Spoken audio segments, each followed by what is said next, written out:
सभी को नमस्कार। कैरियर फर्स्ट चैनल पर आप सबका स्वागत है।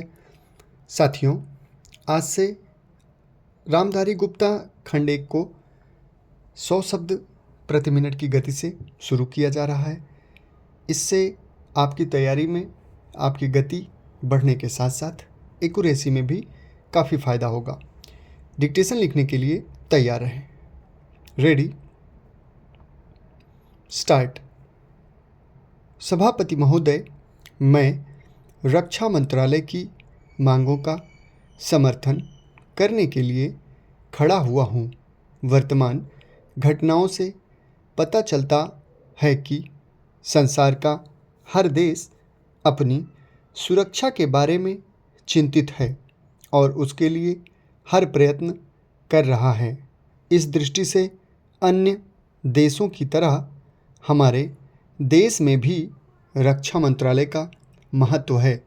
मुझे इस बात की खुशी है कि जहां अन्य मंत्रालयों की उनके पिछले साल के कामों के बारे में काफ़ी आलोचना हुई है, वहां इस मंत्रालय की कम आलोचना हुई है।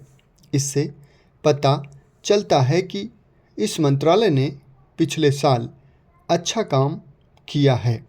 मोटे तौर पर किसी भी देश की सुरक्षा नीति का लक्ष्य यह होता है कि दूसरे देशों, खास तौर से पड़ोसी देशों के साथ मित्रता के संबंध स्थापित हों और हम एक दूसरों के मामलों में हस्तक्षेप न करें।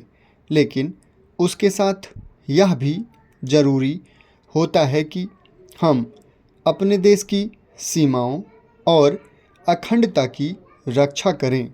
इसलिए हमारे देश का यह कर्तव्य हो जाता है कि हम अपने पड़ोसियों के कार्यों पर पूरी नज़र रखें, क्योंकि आज तक हमारे देश पर जो संकट आए वे हमारे पड़ोसियों से आए हैं। 1965 में पाकिस्तान के साथ जो लड़ाई हुई और उसके बाद ताशकंद में जो समझौता हुआ वह सिर्फ कागज़ पर ही रहा। पाकिस्तान ने उस पर कोई अमल नहीं किया। इस दृष्टि से बहुत ज़रूरी है कि हम अपने देश की सुरक्षा की हर तरह से व्यवस्था करें।